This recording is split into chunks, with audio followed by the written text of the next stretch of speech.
Thank you for watching Rage Gaming YouTube channel. Welcome into the channel. This video is to explain the Community Online Tools ESP Tools the best I can.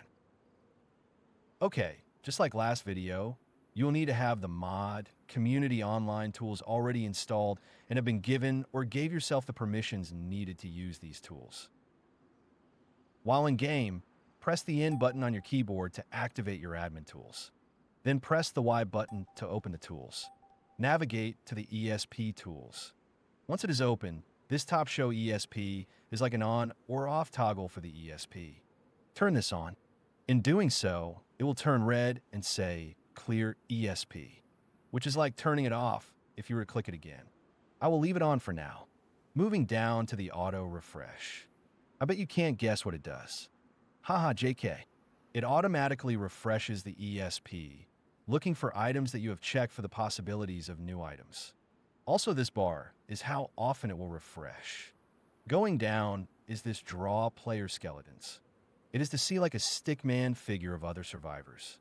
Survivors being certain NPCs and players. Click one of the arrows to see only other skeletons, or click again to see all skeletons.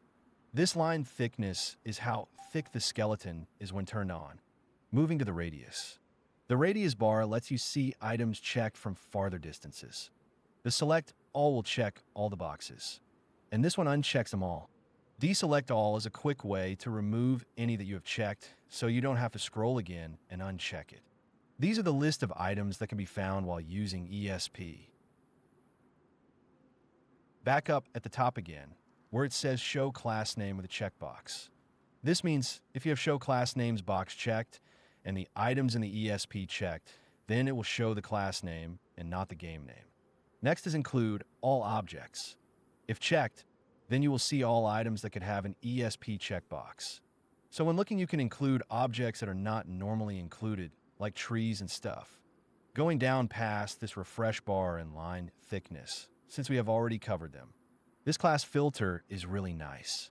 Start to type something that you're looking for, and it will pop up with suggestions of what you might be looking for. Going to this visible items.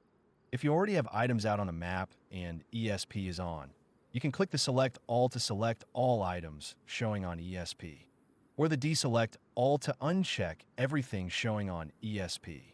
This section called Selected Items is where you can copy or move items that are checked while ESP is on and those items are checked.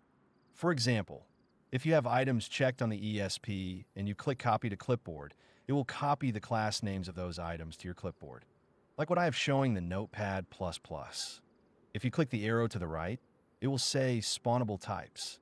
This is if you have a full, put-together weapon or vehicle or any other items that have attachments and you turn on the ESP and have the item checked, it will copy a whole spawnable types just for the items you have checked, like what I have showing in the Notepad++ right now, which then enables you to copy and add what you want to the correct files in your server.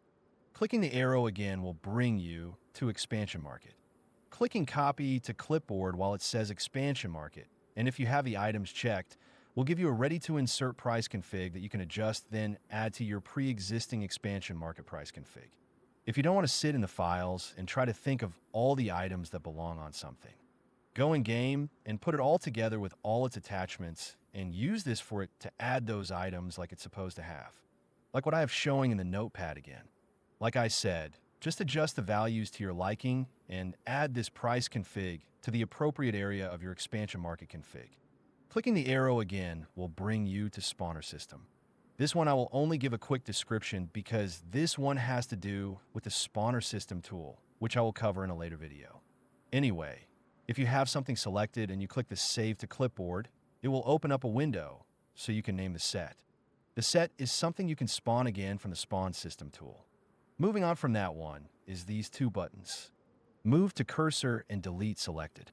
Move to Cursor will move any item you have selected with the ESP to wherever your cursor is looking. You can look somewhere else by hold left click and dragging your mouse while outside these tools windows. The Delete Selected will delete any item that is selected with the ESP tools. Now, you may have noticed that these little ESP items have drop-down arrows. Click the arrow for the item that you want. It will open the window, giving the coords to where that item is currently located. You can change the coords if you want in press set, and it will place that items to the new coords. The C is for copy, and the P is for paste.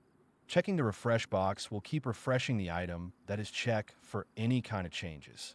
Scroll down a little, and you will see the health of the item selected. If you change the health, make sure to click the Set button. You can repair the item right here or delete the item. If the item is stuck in the ground, you can use the Unstuck button, and it should level the item that is stuck in the map, so it's not stuck in the map anymore. Refuel is to refill vehicles' gas tanks. That's all for this video. This is video 3 of 11. Check out my other videos to learn more. Thank you for watching Rage Gaming YouTube channel. Like and subscribe.